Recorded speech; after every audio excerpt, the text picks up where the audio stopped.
The thing is, first of all, Henry didn't drink. Aside from everything else, there were too many expectations weighing him down. It wasn't enough that he was the first Brontosaurus to go to law school. Somehow he had found himself a role model. It's not actually something he wanted to be, but it's not the sort of thing that you can decide for yourself. And because of that, Henry made the conscious decision not to drink. He had noticed that alcohol was something like a stupidity magnet. When you drink, stupidity follows you, and there were too many eyes on Henry. He didn't want to attract that kind of energy to him. On the other hand, sobriety definitely made cocktail parties like this a bit of a challenge. "The thing is," the man said, poking Henry in his side with his finger. He momentarily forgot exactly what the thing was, and then he looked far above his head and saw Henry's patient face looking down at him. And then he remembered, and he poked him in the side again. "The thing is, there's actually no such thing as a Brontosaurus." This was an old argument that Henry found himself having many, many times, usually with someone who had been drinking. And for a minute, he considered explaining that, yes, a few years ago, there was a theory that the skeletons that had been marked as Brontosaurus fossils were actually younger specimens of larger sauropods. But that had been disproved almost immediately. And even more baffling to him was that someone could stand in front of him and tell him that he didn't exist. He thought about explaining that, but frankly, that seemed like a lot of effort. There'd been one time when he tried to explain to another drunk who had said, Oh, are you a paleontologist?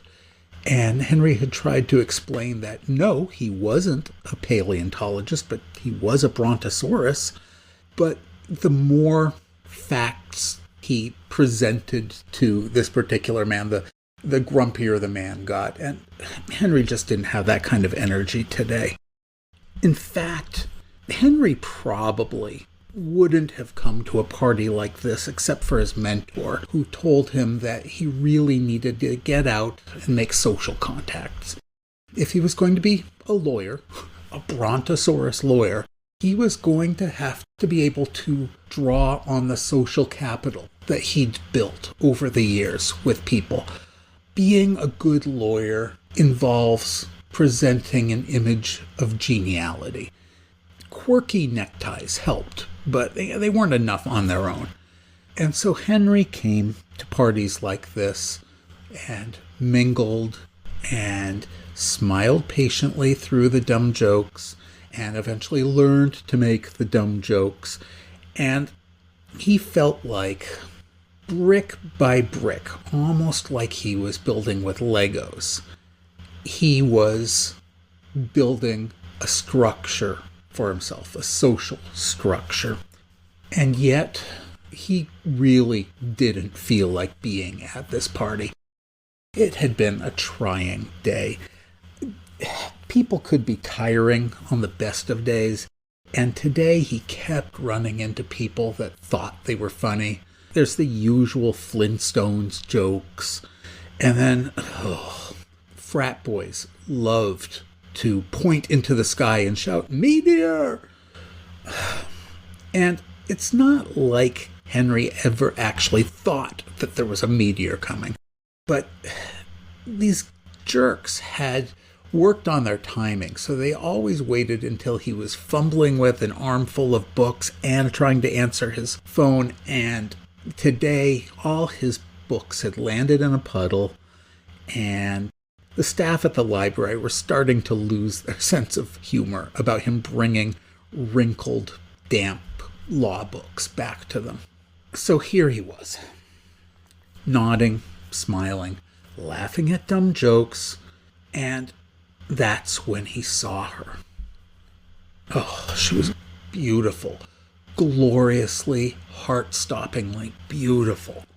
Corralled in a corner, trapped in conversation with head of sales for a tire dealership, was a phoenix. She was effortlessly stunning, and she had red and yellow feathers, and she threw off showers of sparks when she laughed. And, of course, she had a devastatingly hypnotic laugh.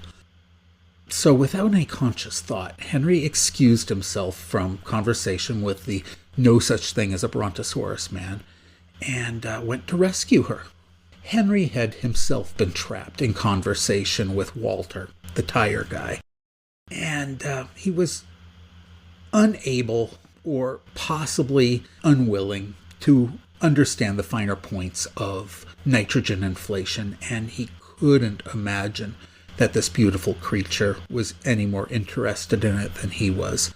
So he found himself approaching the two with a smile and saying, "Hey, Walter, that woman at the bar, she says she can't wrap her head around off-road suspensions." Walter, just his eyes lit up. He looked like a dog that had just spotted some cheese, and he excused himself with a couple of mumbled excuses and wove his way through the crowd to the bar.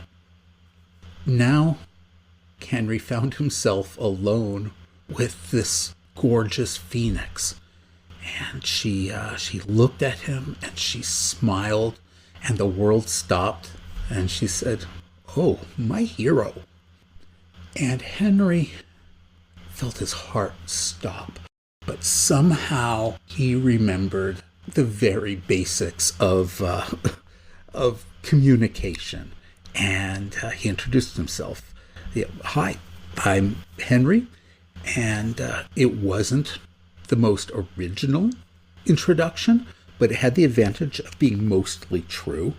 Henry wasn't the name that he had been born with, but that name wasn't generally pronounceable with human mouths and vocal cords. So he'd been going by Henry since the second grade. "Thank you again, Henry," said the phoenix. "I'm Iris." Quietly panicked and wanting to keep the momentum of the conversation going, Henry heard himself ask, admittedly, a stupid question.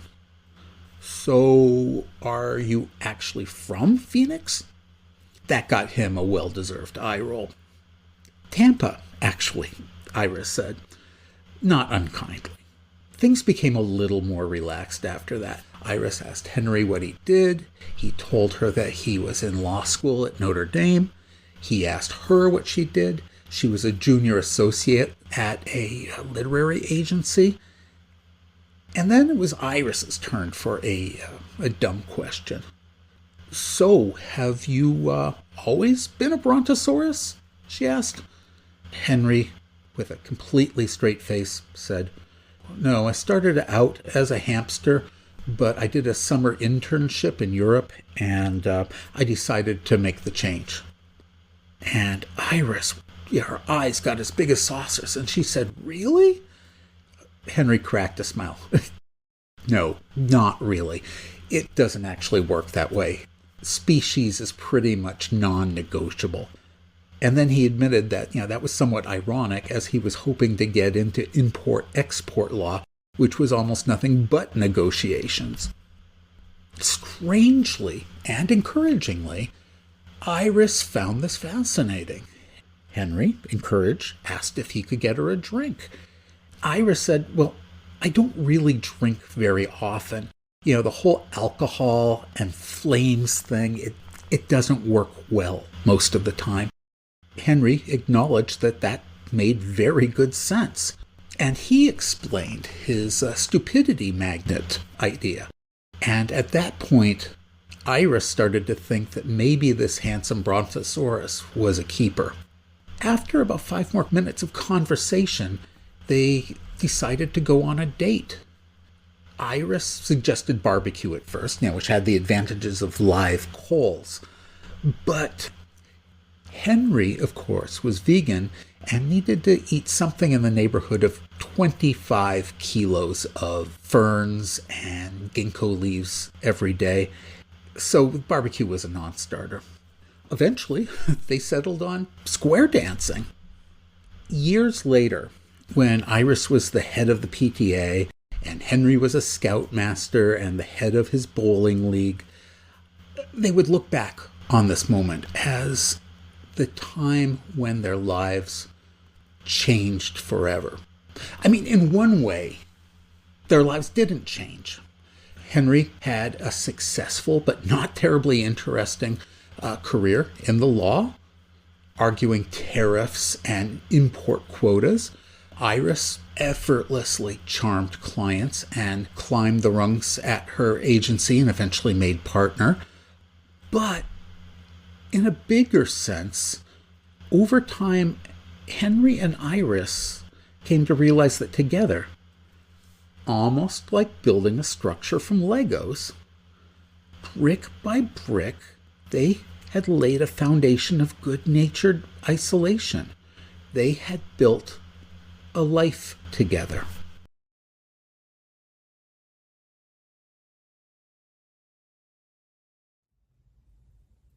Since neither Henry nor Iris actually drink, I thought this would be a good opportunity to show you something without alcohol, a zero-proof cocktail, if you will.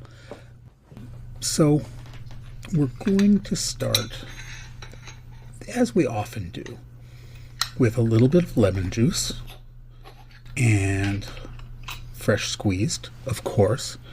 And so there is 1 fluid ounce of fresh squeezed lemon juice. And yes, it's all over the counter, but it's also, an ounce of it is also in the measuring device. So there we go, 1 ounce.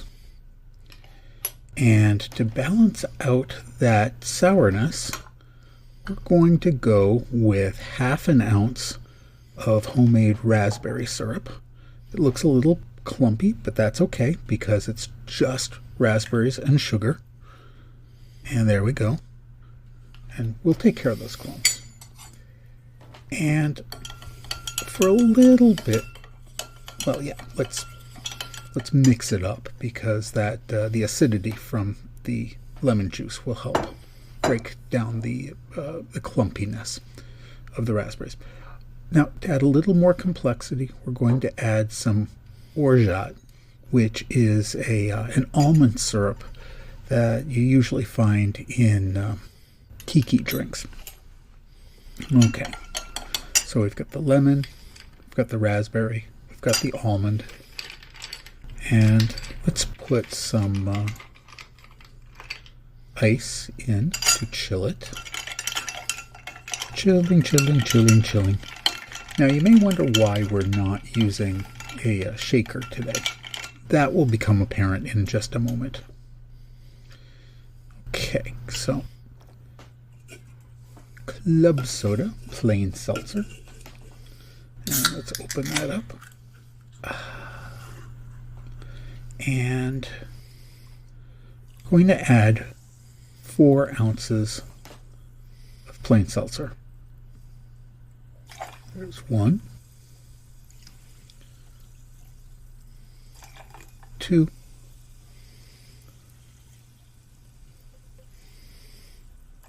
3, and 1 more for Daddy. There we go. 4 ounces. At this point, it should start making sense why we're not using a shaker. If we tried shaking it with the club soda in it, we would lose a lot of the effervescence. So this particular drink, it's a good excuse to break out the margarita glass that you almost never use. And so we're going to strain this into the glass. There are a lot of different methods for straining cocktails, and they all work. but I like a simple $2. Oh yeah, that's good raspberry. I like a simple $2 drain screen. Okay, we're gonna add one giant ice cube. Okay, that's the meteor in the Cretaceous meteor. Now, there is one secret ingredient. Dry ice. Okay, at this point, this is the coolest cocktail you're going to see, alcohol or not, this winter. Dry ice, if you didn't know, is supercooled carbon dioxide. And it's interesting because it goes right from a solid to a gas.